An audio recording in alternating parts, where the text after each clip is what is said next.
I'm in my mother's arms, and my sister Frances is sitting within the house. No bathroom, just a bedroom, dining room, kitchen, and living room. I guess that picture was taken about, looks like I'm about 6 months old, maybe in 1899. How old was your mother then? Well, let me think. Mother was born in 1875. How long had they been living in that house? They were married in 1894, I think. And my sister was born in 96, in December 96, and I was born in January 99. And that's where we lived, on grandfather's farm. What was your mother like?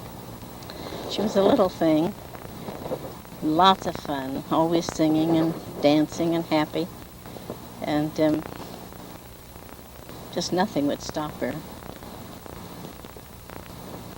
She was a great person, just really a great person, friendly, and a very hard worker.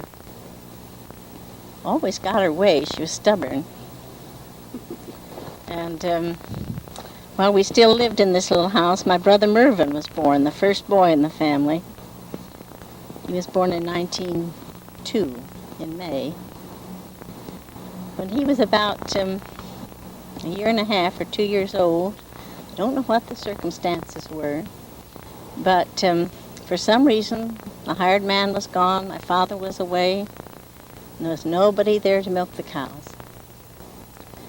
It was in the middle of winter, and Mother told Frances and me that we must stay right in the living room with this baby while she went about a quarter of a mile away up the hill to milk the cows. There was a little wood heater in the living room, and she said, stay away from the heater and keep Mervyn away from the heater.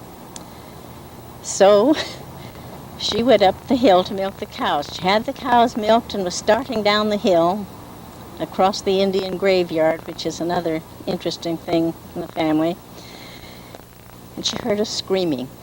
Frances and I standing on this little front porch, screaming and screaming and screaming. She dropped her pails of milk and ran. When she got home, she found that little Mervyn had stood too close to the heater. His dress had caught on fire, and I, remembering that you rolled people in a rug if they caught on fire, had thrown a rag rug at him, a handmade rag rug. But Frances had taken her little hands and torn his dress off of him, and he wasn't hurt at all. But for years and years, Mother exhibited that little ragged, burned dress and told how the girls had saved his life. So that was one of the first things I remember as a little girl. And I couldn't have been more than 4 if he was a year and a half. I was only 2 years and a few months older. Frances couldn't have been more than 6.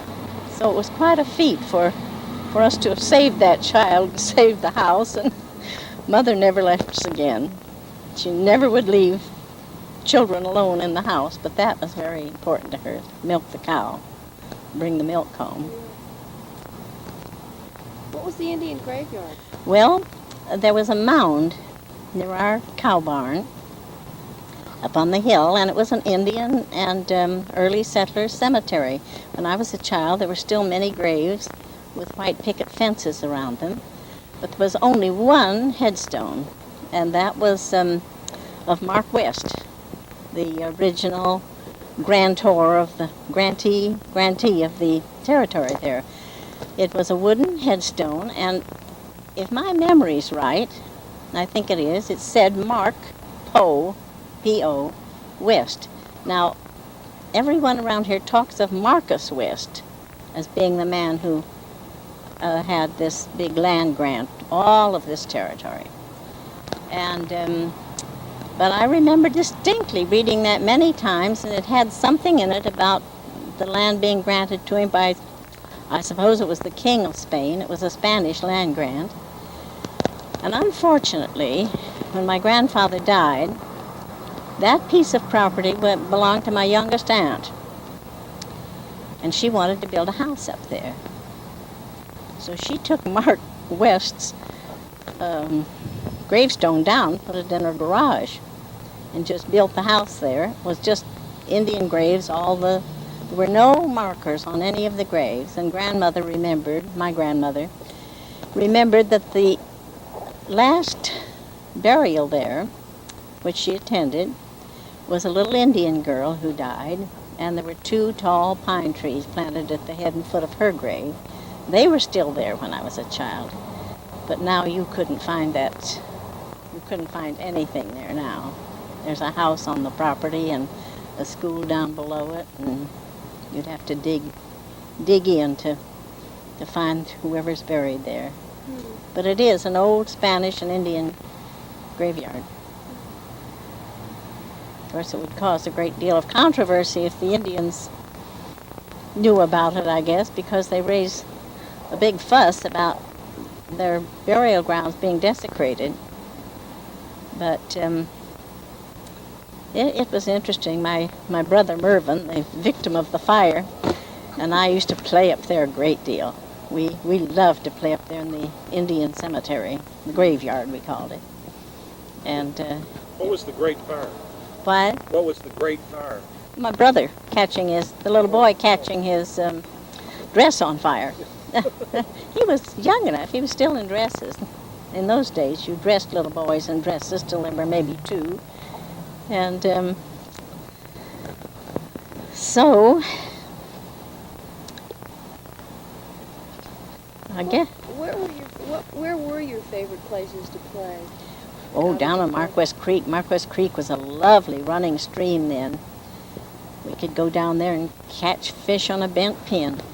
And this little cottage was really on the banks of the creek. And what does that mean, a bent pin? well, you just take a common sewing pin and bend it to make a hook, and put it on an old white string and get a willow pole and go down there and go fishing. And in those days, we could catch fish. There were so many fish in that creek. What kind of fish did you catch? Trout. Yes, I think we had the best of all worlds. I really do.